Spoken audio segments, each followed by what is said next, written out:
The title under which I'm speaking is Love, Sex and Marriage in Liberal Societies. What I'd like to do over the next 40 minutes probably is to identify, raise and discuss some issues, but I would like to leave plenty of time for discussion, and I will, as it were, defer some issues to discussion because I think it would be more useful in some way for me to address those in response to questions that might come from you. So I hope we will have a good discussion. And that'll be partly your contribution as much as it is mine. So let me get underway then. First of all, however, could I also, first of all, thank Patricia for the gracious introduction, but thank the Iona Institute for the invitation to come and speak this evening, and particular David Quinn. Where is David now? I've lost him. Right, particularly David Quinn over there, who's been most gracious in looking after me. But also, I must say, I've been most impressed by the work that he and the Iona Institute are doing here in Ireland, and it seems to me very important work, and I'm sure it is appreciated, but certainly I think it is very important, and I wish him and the Iona Institute well in continuing that good work. So the title, Love, Sex and Marriage in Liberal Societies, one might think that those themes are pretty self-evident, they're self-explanatory and so on. But in fact, I think that pretty much every one of well, with the exception of and in, every one of the terms in that title has become problematic. I mean, the concept of love, the concept of sex, the concept of marriage, and the concept of liberal, and indeed even society, every one of those has to some extent become a neuralgic or controversial issue in the last particularly last 25 years, though I think the origins of this, of uncertainties and contest with regard to them are indeed rather older than that. Actually, before I continue, can you all hear me at the back of the room? Yeah. You sure?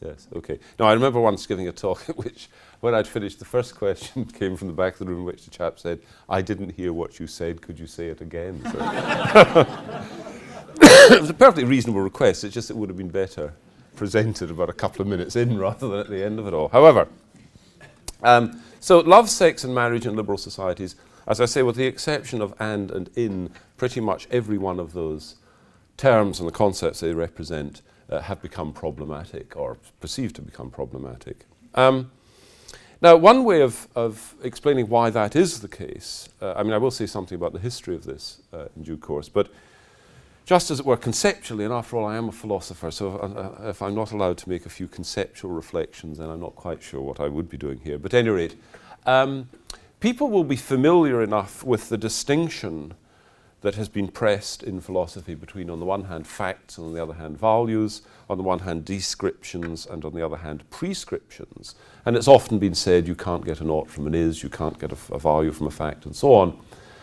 Well, concepts like marriage, love, and so on, family, etc., reveal the falsity of these dichotomies between fact and value, description and prescription, because these concepts themselves are fusions of both the factual and the evaluative. And one sign of where you've got a fusion of the factual and the evaluative is where it is presumptively the case that something's being an instance of this is a good thing. So let me illustrate that. So the notion of health, for example, is partly a factual concept. I mean, it's a matter of fact as to whether or not somebody is or is not healthy. But it's not an open question as to whether or not health is a good thing. What I mean is the concept of health fuses together a certain descriptive or factual content, but also a certain evaluative content. So the idea that one might be healthy is both a question of fact, but also something that is good, is something that is desirable. You don't have to make an argument for the idea that it's good to be healthy. It's part of the meaning of the notion of health, that it is evaluatively positive and so on. Similarly, the concept of disease fuses together a certain factual content and a certain evaluative aspect. One doesn't have to make an argument that disease is a bad thing. It's part and parcel of the meaning of disease that it's a bad thing. Now, why am I saying this? Well, it's a sign of cultural, social, intellectual change when concepts start to be contested. And if we take, for example, the concept of marriage, the concept of marriage has now become a contested concept. That is to say, it's no longer the case that there is agreement on its factual meaning or agreement on its evaluative character. What I mean is, it's no longer universally accepted, if it ever was, that marriage is a good thing. Some people think that marriage is actually the enemy of human welfare and so on. So there's a certain, for example, feminist critique that sees marriage as a kind of locus of oppression, a place where power is exercised, a place where women are subjugated, where their sexuality is restrained and contained and so on. So from that point of view, marriage is regarded as being a bad thing. But also, when feminist critics of marriage got going in the 1960s and 70s particularly, though this has its origins, in fact, in the 19th century, they weren't contesting the descriptive content of marriage. They weren't contesting what marriage amounted to in terms of who the parties of marriage would be. They were contesting whether marriage was a good or a bad thing. So we went from a situation in which historically it was clear what the facts, as it were of marriage, and that marriage was a good thing, to a situation in which the value of marriage came to be contested, to a situation that concerns us now, where even the descriptive character of marriage is now in contest. That is to say, the issue of same-sex marriage, for instance, presses hard on the very question of what marriage is, leaving aside the question of whether it's good or whether it's bad. It's now in contest what marriage even is, or what it should be. Or, for example, the issue that is beginning to be pressed, and it was inevitable that it would be, of multi-partner marriage, polyamorous marriage, is again contesting the very concept of marriage and so on. What is marriage? How is marriage to be understood? Leaving aside the question whether it's good and whether it's bad. And indeed, what we will hear more of in due course, the idea of incestuous marriage or sibling marriage, it again raises a question about who the parties to marriage may or may not be. And if you think I'm making this up, believe it, I'm not. Some of you will have heard the case recently, I think it was in Brazil, wasn't it, of an actuary or whatever. I mean, what do I mean? A civil administrator who married 3 people, and it's currently contrary to. It's currently contrary to Brazilian law, but of course that just raises the question as to whether or not the law might be changed in those respects. So the point I'm making is this, is that concepts like love and sex and marriage and society fuse together a certain descriptive or factual aspect and an evaluative aspect. And these concepts, love, sex, marriage and society, are all now under strain. They're under strain in part because people are contesting what the meaning of those concepts is, what the meaning of those institutions, if you like, is, but also contesting what the value of those institutions is or might be. Now, when you see how pervasive that is across the range of elements within my title, I think the conclusion, or a conclusion, a provisional conclusion one can arrive at, is that we live in very, very confused times. And I would say that the most distinctive feature of the period in which we live is one of just profound confusion. That is to say, I think that perfectly intelligent people, well-intentioned people, simply find themselves in a state of mental confusion. They simply do not know what to think. And that isn't, as it were, a failing on their part. It's because these very concepts have become so shaken, so torn, so contorted and so on, that it's very difficult to know how to put them together in a way that makes sense. So, as I say, the concept of marriage is in contest as to who marriage should be between, what the value of marriage is it good or is it bad, what's sex for, what's society. Every one of these is under strain. And in those circumstances, it's very difficult really to know how to proceed. It's very difficult to know, as it were, how to mount a defense of any of these, because it's not really clear where the challenges are coming from or where the next challenge will come from. Well, in these circumstances, how do you resolve these issues? I mean, where, say, something like the notion of marriage is in contest or under attack or being challenged, defended for that matter, how might one resolve issues with regard to the nature and value of marriage, or the nature and value of family life, or the nature and value of sexual life, or the nature and value of love, or the nature and value of society? How might one try to resolve these issues? Excuse me. Well, it seems to me there are 2 ways in which one might do that. One is by engaging in some external justification or external adjudication. What I mean by that is that you might consider different views of the nature and value of marriage and then try to arbitrate or judge between those views by bringing in external considerations. So for instance, one kind of external consideration is the utility of an institution. What usefulness does it have? Right? So you might try to resolve the question of the nature of marriage and the value of marriage by thinking about what the usefulness of marriage might be, its social usefulness, let's say. And so for economists are quite interested in whether or not the family is an economically useful unit, or whether or not individuals are more useful units, and so on and such like. So that's an attempt to try to consider questions about what's good and bad with regard to sex, love, marriage, and society, and so on, what these mean, by looking at something external and seeing how these ideas and the institutions they represent bear upon those external goods, whether they contribute to them, whether they inhibit them, promote them, damage them, and so on and such like, and I'll come back to that. But the other kind of way of trying to engage in debate or argument about these matters is not by looking at looking for an external justification, but by engaging in a kind of internal critique. And some of you may hear in that phrase a certain echo or resonance of something that interested Marxists, which is the idea of immanent critique. Right? That is, that you try to take an institution or a social practice, whatever it may be, and you critically undermine it and ultimately destroy it, perhaps, by showing that it contains internally within it certain contradictions. Now, I'm not a Marxist, but I am more respectful of Marxism than many are. And I think that the method of immanent critique or internal critique is a very powerful method of social criticism.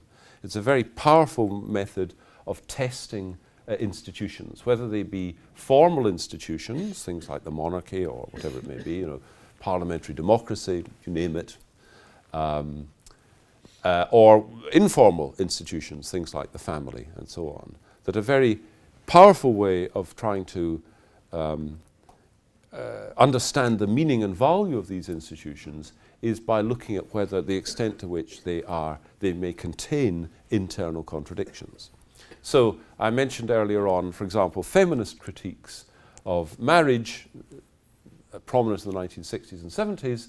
Well, some of those feminist critics of marriage were inspired by Marxist modes of criticism. What they tried to do was to show that the institution of marriage was, in a sense, self-subverting of the human good, that marriage was presented as being a form of institution that was in the interest of the parties, but that when you actually looked at it, it was destructive of the interests of the parties because it represented a kind of unequal power relationship, that actually, rather than marriage being a place in which people could come to fulfillment, it was a place in which one party was subjected to the power or tyranny of the other, and so on. Now, I don't think that's right with regard to the critique, but what I'm pointing to is, for any social institution, for any practice whose meaning and value is at issue, the two ways of trying to engage that are, one, by looking at what role or value that institution has beyond itself, what contribution it makes, and so on, but the other way is looking at the question of whether or not it's internally intentioned. Now, there are some seats down here for people who, so I'm going to pause for a moment, because you're probably already a little shaken at the fact that I've been talking about feminist critiques of marriage and Marxism. That isn't what you came here for, I know that, don't worry. If it makes anybody more comfortable, it's worth saying that that form of criticism didn't begin with Marx, but Marx put it to very good effect. So, part of what I want to say this evening and part of what I want to recommend to you for future reflection is that if you're thinking about defences of things like marriage or family or society and so on, that two ways of approaching the defence of these institutions is to show what value they have, as it were, what they promote and so on, but also to look at the way in which opposition to them may itself contain certain internal contradictions. And I'll say something about that later on. Okay, so let me take up the last, as it were, theme in the title, which is liberal societies, and just offer some brief historical remarks excuse me, on the development of liberalism, and then I can come back to talk about things like the family, marriage, and so on. I think it's really impossible to understand where we are today without seeing that the probably most important force in shaping the contemporary world, the world with which we are familiar in the West, developed contemporary world, and so on, the most important force or forces in shaping that were urbanization and industrialization. Prior to the late 18th century in England, most people lived in communities that had relatively little to do with one another, and in which the administration of law, for example, lay largely with magistrates and with nobility, landowning families, and one thing and another. So people inhabited largely agricultural worlds in which the forces of authority, as far as they encountered them, would be represented by the church through a somewhat disconnected local priest. When I say disconnected, what I mean is this was not the full force of the institutional church, it was just the local, literally the local church. I mean, the thing that was visible within their community. The gentry or nobility and the magistrate. And people lived their lives in rather small organic communities and so on. Well, with the development at the end of the 18th century of the sort of technological revolution that we now refer to as the Industrial Revolution, one thing that produced was a flight from the land into centres of industry and so on. And so, if I just take mainland Britain, for example, the massive growth of cities like Sheffield, Birmingham, Leeds, Glasgow, and so on is a result of industrialisation and the drift from the land into the cities. So industrialisation produced urbanisation. Now, what happened when people came off the land and into the cities was that the social infrastructure that had sustained them in their agricultural communities and so on was simply absent. And so there was a great movement in the 19th century, led in part by the Church of England, to some degree also by the Roman Catholic Church, but also by Methodists and so on, to establish kind of missionary presences within these new industrial urban settings and so on. And so the Church of England in particular, these rather famous missions into the East End of London, for example, or Industrial North and such like, to some extent Roman Catholic missionary groups developed this, some of the orders being founded in the 19th century in Europe and so on. But at any rate, there was an attempt to try to address the new problem that had arisen from people being disconnected from their historical communities and now finding themselves shoulder to shoulder in new artificial social settings. And these cities were artificial social settings. They were not organically evolved and so on. They were simply brought people together to be instruments of the new technology and industrialization. And what that produced was terrible, terrible depredation in the cities. Alcoholism, prostitution, sexual abuse of children and so on. I mean, 19th century England was a sort of extended slum, as it were. I mean, there were sort of bits and pieces of greenery in between it, but these industrial cities really were places of tremendous moral degradation, violence, alcoholism, sexual abuse, and so on. And the question was, how was that going to be responded to? Now, this gave rise to a movement which came to be known as liberal utilitarianism, and the idea was that how it would be responded to would be by devising policies that would simply promote people's interests, their material interests, and so on. And so was born effectively utilitarianism, the idea that in trying to address social issues, trying to make law, social policy, and so on, what you ought to do is simply promote the greatest happiness of the greatest number. Now, the point about that philosophical outlook was progressively it became indifferent to the actual values that people might have. The point was, what you did was you just tried to promote happiness. You withdrew from the question as to whether or not certain forms of life are good or bad and so on, and just settled for something, a sort of lower baseline, which was just the satisfaction of happiness, the alleviation of suffering, and so on. But pretty much at that point in the 19th century, there began the collapse of the traditional family and the traditional community. Because utilitarian social planning was really just concerned with people's material benefits and abstracted itself from the question as what constituted a good human life, what the forms of social relationship would be, and so on and such like.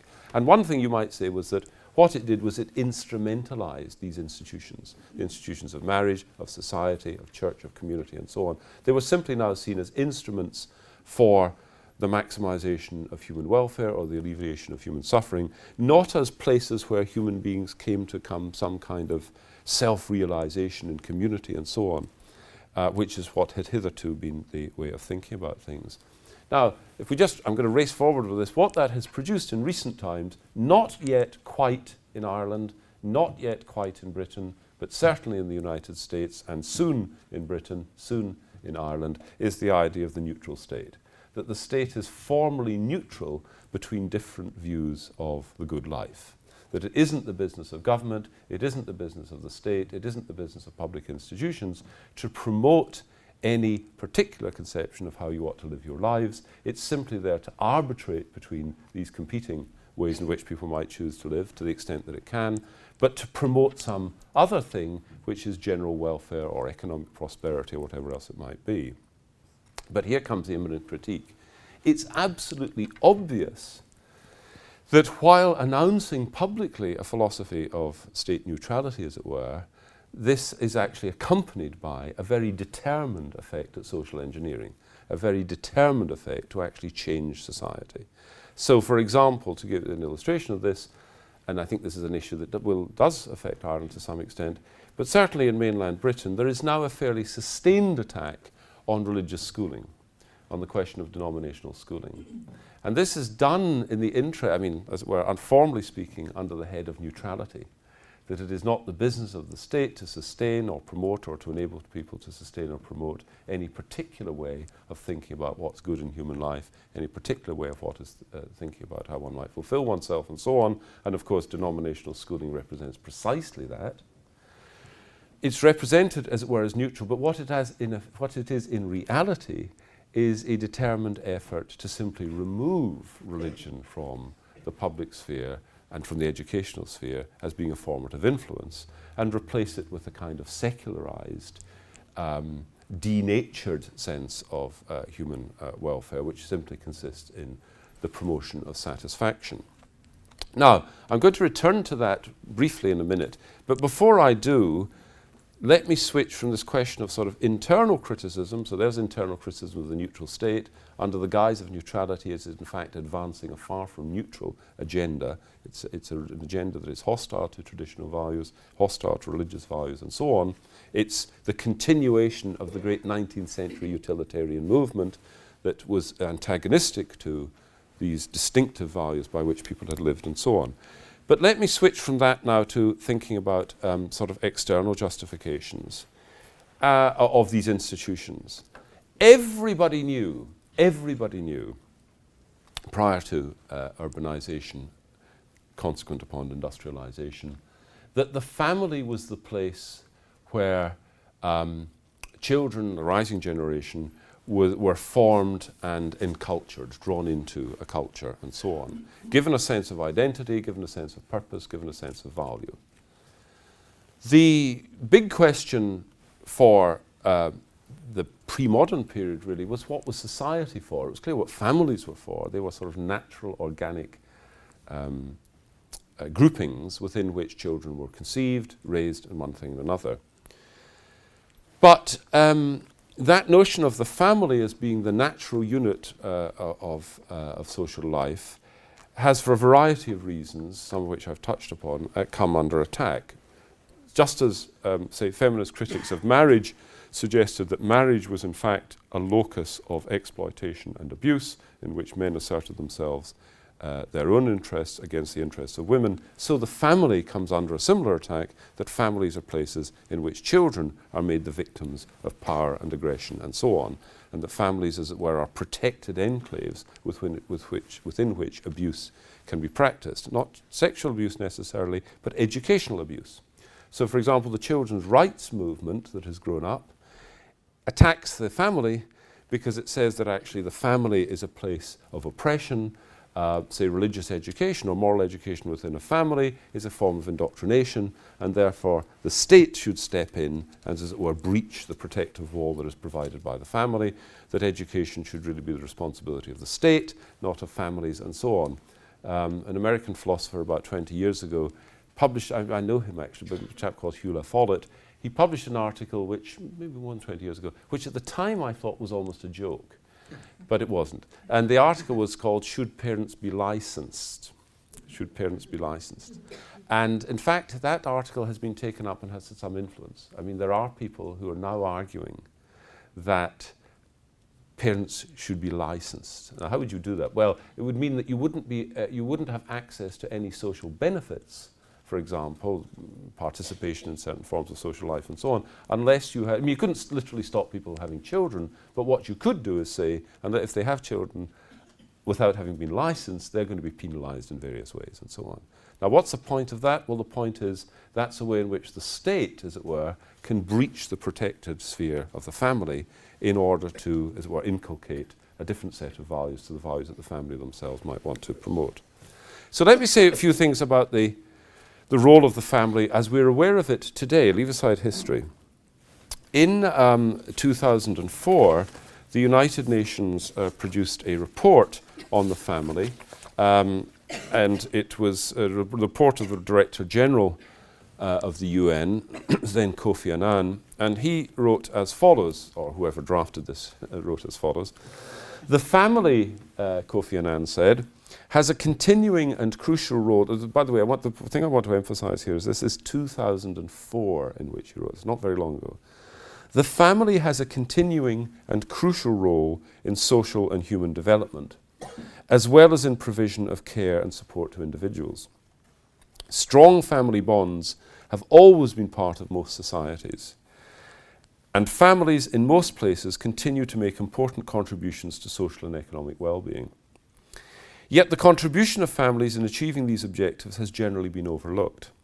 Part of the reason for this may be that families themselves are experiencing tremendous change. The tendency has been to have smaller families with fewer children, with a weakening of extended family relationships based on mutual obligation and shared responsibility. These changes have sometimes led to social problems as families have become less able or willing to provide for the needs of all their members. Now, that's written in 2004 by Kofi Annan on behalf of an institution, the United Nations, that is not generally seen as being a sort of defender of traditional values and so on. And yet it's interesting that that benediction, as it were, upon the value of the nature and value of the family is now seen as controversial. This has come under criticism in recent times as being an overly conservative view, attempting to entrench a conservative view of the family. Right?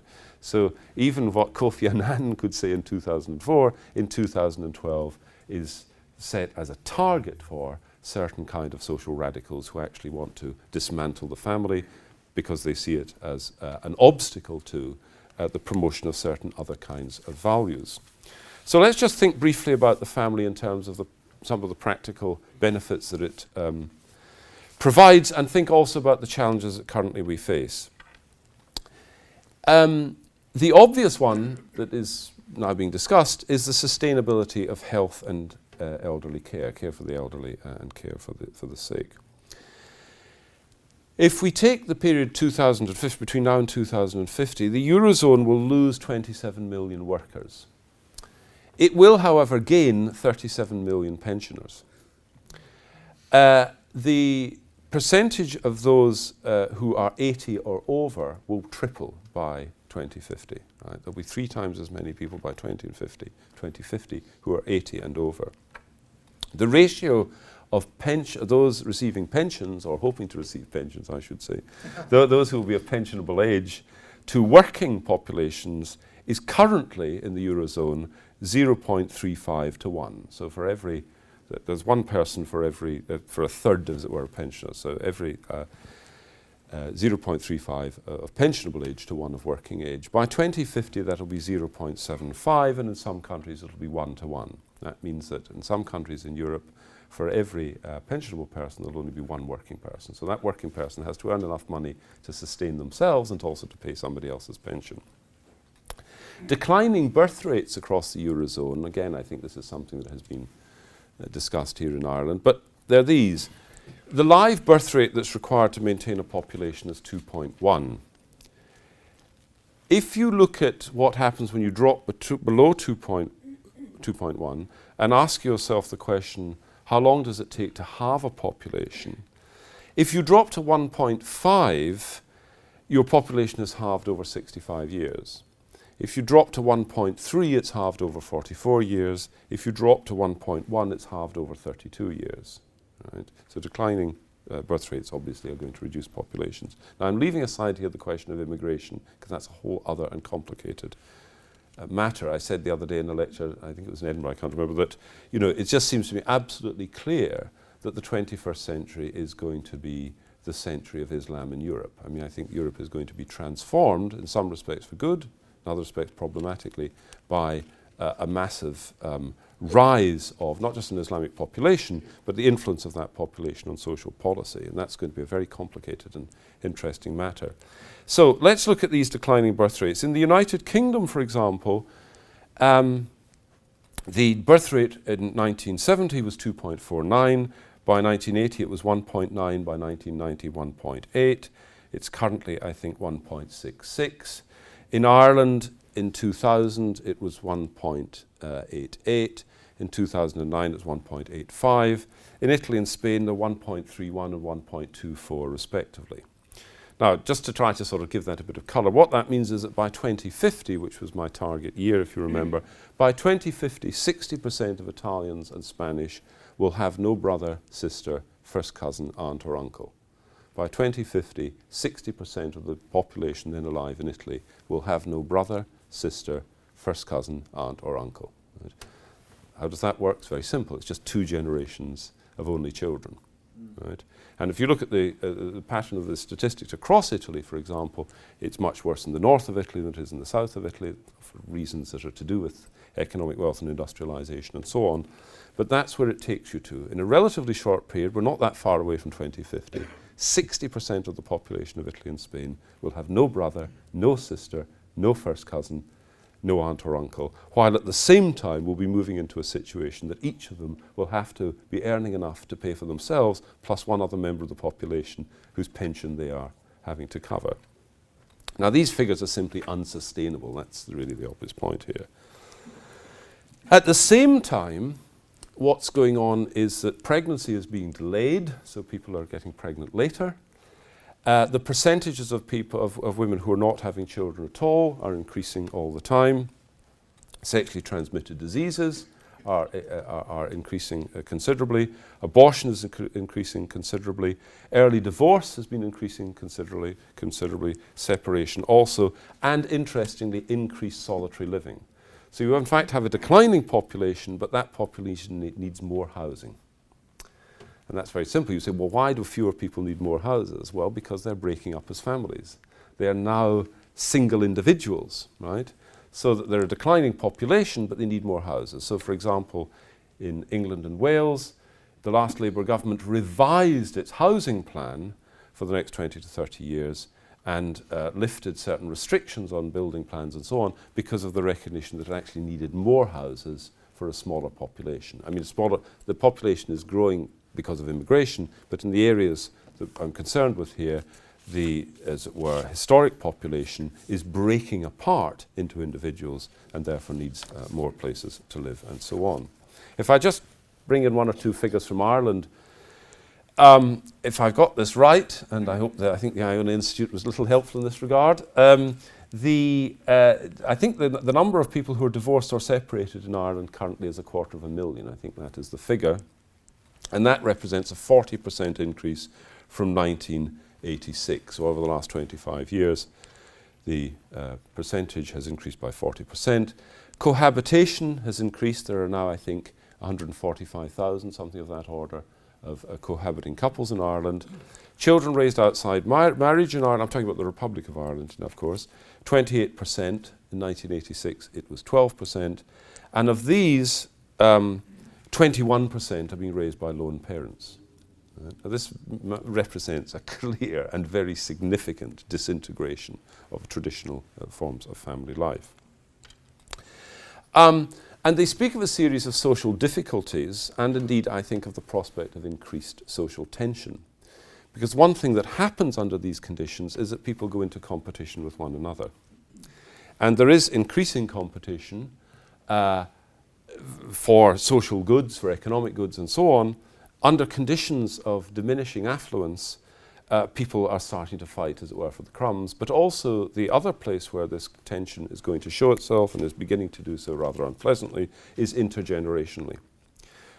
So that as you see a generation rising who see themselves burdened by the debts or the requirement of actually providing for an aging population and so on, then this is producing a kind of fractious response, which is beginning to show itself in politics of younger generation. I mean, if you talk to people under 25, there is a growing resentment at the socio-economic patterns that have brought them to their current situation, which they believe they're going to have to pay for. Now, there's a great deal of research that shows that families are the best context for the raising of children. I mean, I won't go through these now, but there's a report of the Child Trends Research Institute called Marriage from a Child's Perspective, and it shows by pretty much every indicator, material, psychological and otherwise, children do better within secure homes in which, where you have biological parents in lifelong marriages and so on, exclusive marriages, and these can be varied across various dimensions, but nobody, I think, seriously doubts that this is the best environment. Let me turn now briefly, before I come to a kind of conclusion in all of this, to say something about sex and personal relationships. One artifact of the kind of individualism that has developed since the 19th century is the belief that somehow human beings are shaped from the inside out. That is to say, that the pre-modern way of thinking recognized or held it to be the case that human beings are shaped by the communities that they inhabit. They're formed, as it were, from the outside in. This is very nicely put in a book by G.K. Chesterton, which some of you may know. It's called What's Wrong with the World. When G.K. Chesterton delivered that to his publisher, Cassell, in 1908, he had a question mark at the end of the title, but the publisher thought it would be rather more dramatic if it had an exclamation mark. So rather than being a question, it was going to be a denunciation. Anyway, they negotiated and settled that it would have no punctuation mark after the title, so it's simply called What's Wrong with the World. But in that, he's got a chapter called Education or the Mistake About the Child. And in it, he talks about an educationalist doctrine that was then fashionable and has been fashionable since, in which the idea was that basically children should be left to develop from the inside, right? That the seed should grow from within and so on and such like. And he pointed out, briefly, but accurately and very tellingly, that you could wait for eternity and no child would ever start speaking the English language. What I mean is, if you simply left a child in a room on its own from birth, it didn't matter how long you waited, you'd never hear the English language emerge from its mouth. It's absolutely obvious when you think about it that language formation is from the outside in. Now, of course, you couldn't teach people languages unless they had certain predispositions and so on, but language is formed from the outside in, not from the inside out. There's very little inside human beings that could take the form of reaching a kind of cultured condition or status. Most of that is formed from the outside in. Now, not only as are we shaped from the outside in, but we're shaped, as it were, from the top down. What I mean by that is that what it is to come to human maturity is to, as it were, bring one's body, roughly put it that way, under the governance of reason.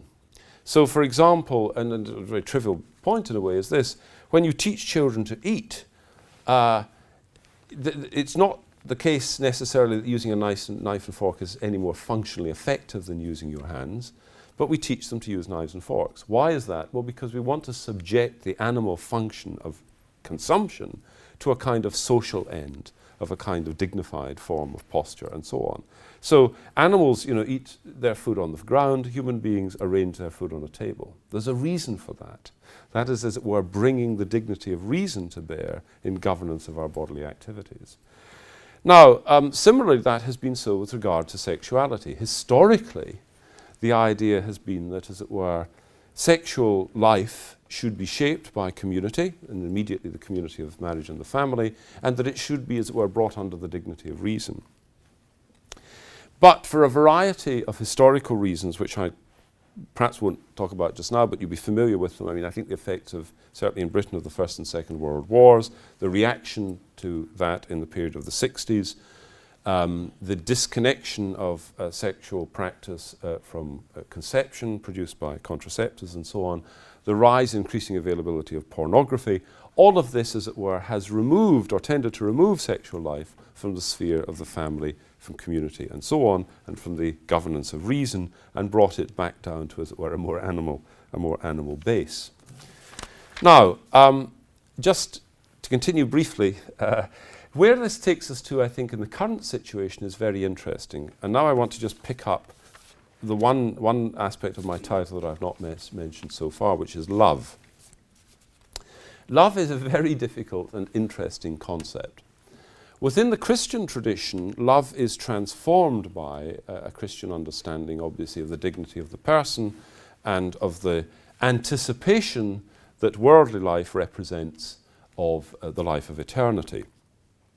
And there are very deep and profound things that, for example, St. Paul has to say about the way in which the forms of life that we inhabit now represent anticipations of the form of life with God. However, that's not where we are today. What has happened to the notion of love is it has deeply sentimentalized. I mean, in a corrupting notion. The notion of love now is just a profoundly sweet, sentimental notion. It's to do with a certain kind of feeling that one might have or fail to have. It was never part of St. Paul's view about love, for example, or classical understandings of love, that this was to do with a sentiment exactly in that sense, a familiar sense of a sentiment. Now, what this brought us to is the following. The current cultural status of sex and the idea of how sex might be practiced and the role that it might have in people's lives is this. It's governed by two principles. The principle of sexual attraction and the principle of sentiment. Right? The beginning and end of contemporary philosophical and popular reasonings about sexual practice are governed by these two things. Sexual attraction, understood as a sort of animalistic thing, and sentiment, understood as an expression of humanity. And the argument that has evolved from this is very simple. It's just this. It's that sexual attraction and love are determinants of human happiness and should be consummated where sincerely and consensually felt. Sexual attraction and love are the determinants of human happiness and should be consummated where they're sincerely and consensually felt. You can't choose who you're attracted to or for whom you have a feeling.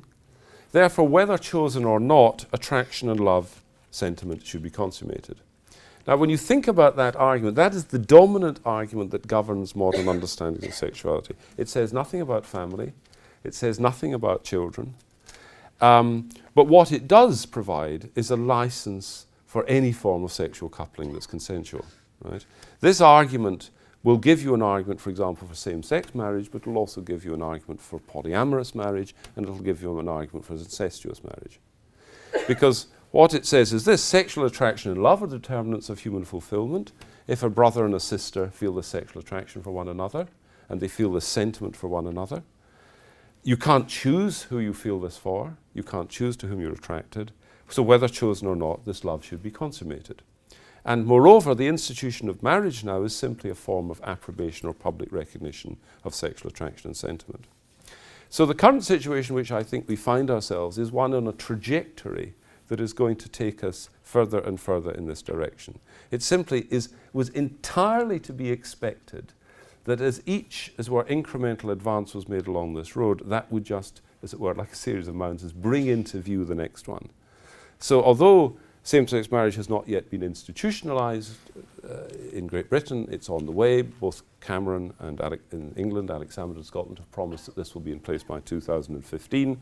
I think you would have to have a referendum on the matter. But I take it that it's going to happen.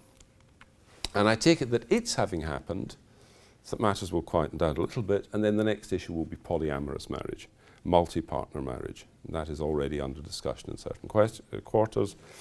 Some of you will know the GSA movement, the genetic sexual attraction movement, which is a movement that's concerned to try to validate or legitimize the sexual attraction felt by close relatives who historically were separated, so they might have been separated for reasons of adoption and one thing and another. But the genetic sexual attraction movement contains within it a significant element that wished to see incestuous marriage legitimated, and the argument is exactly the same, right? The argument is simply sexual attraction and love are determinants of human happiness. You don't choose who you fall in love with. You don't choose who you feel sexual attraction for. You should therefore, these should be fulfilled, and moreover, society should not discriminate, this is our neutral state again, society should not discriminate between different forms of coupling and grouping and so on.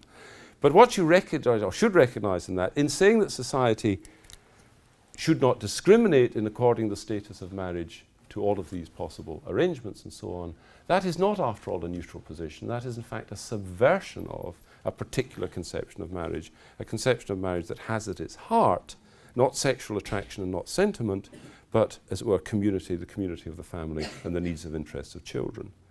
Now, the idea of marriage as being focused on the community of family and the needs of interests of children isn't meant to be hostile to love and sexual attraction and so on. Sometimes feels like that if you've got a large family. It's not meant to be hostile to it, but the point is that it's part of the older understanding that you won't have a sense of what family is for unless you see children at the centre of that, right? Not adults at the centre of that. The marriage is not there to satisfy the rights of individuals.